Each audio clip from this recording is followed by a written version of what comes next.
All right, folks. Thanks for checking out the video. Well, today's the day, the end of the 4 year Joe Biden nightmare and the start of a new era in the United States of America.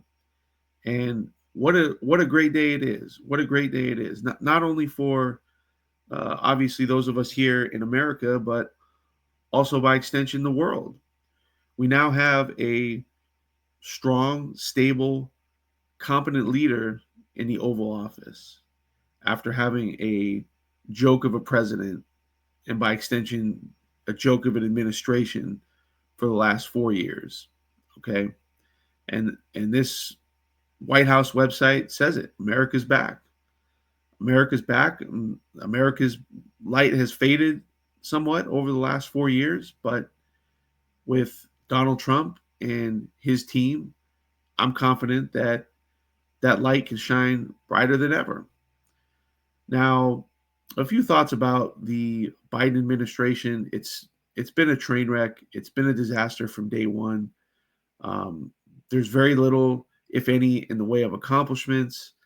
Our standing in the world has declined. There's chaos in every corner of the world at this point. And not to be outdone, on his way out of office, Joe Biden pardoned Liz Cheney, Adam Kinzinger, Adam Schiff, Anthony Fauci, Mark Milley, and his family, his brother, and other family members dating back over 10 years. Okay. So Joe Biden's a disgrace. The administration's a disgrace. Kamala Harris, all the way on down. Okay. And they couldn't get out of there soon enough. All right. And Donald Trump has so far hit the ground running. I mean, the actions that he's taken on the first day are almost too numerous to go through. I mean, some of the highlights here. He's pardoned the so-called January 6th protesters, um, many of which have been imprisoned for several years now, and they they haven't been given a trial. They have been mistreated, and their names have been smeared for years now. And the more that comes out about January 6th, the more people are going to see that the whole thing was a fraud. It was staged, it was set up, it was orchestrated. Um, and that's why several of these people that Joe Biden has pardoned were knee deep in that whole situation.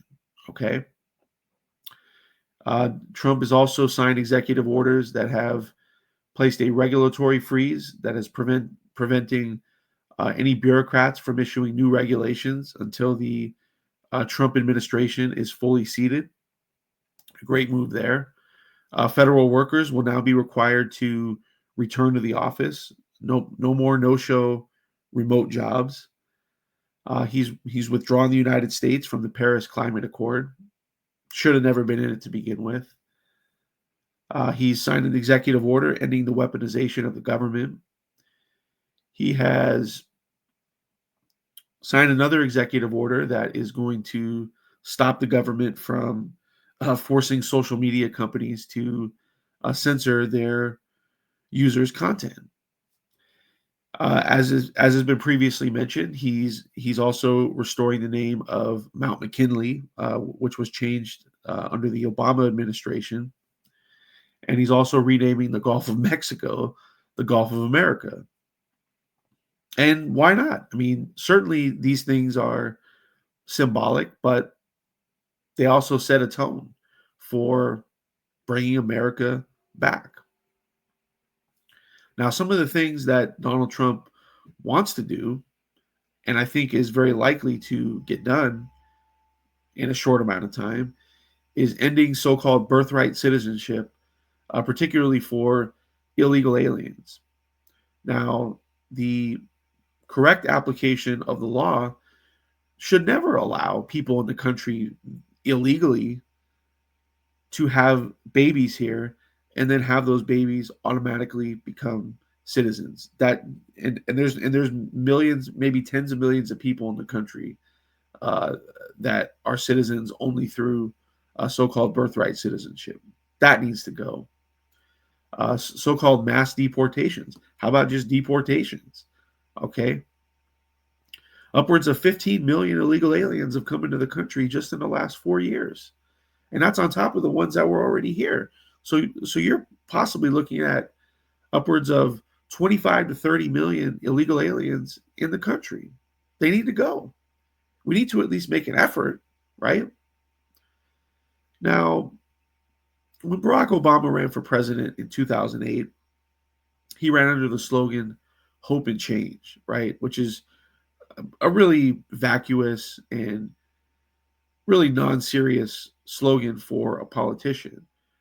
But with Donald Trump in office, there actually is hope, and there's certainly going to be change from the last 4 years. So Barack Obama's slogan actually applies to Donald Trump in 2025. So again, I think good times are ahead. It's not going to be without the federal bureaucracy fighting back, the Democrats fighting back, so on and so forth. But I think Donald Trump is in a much stronger position in 2025 than he was starting his first administration in 2017. You have a mostly unified Republican Party, which was the furthest thing from the case in 2017.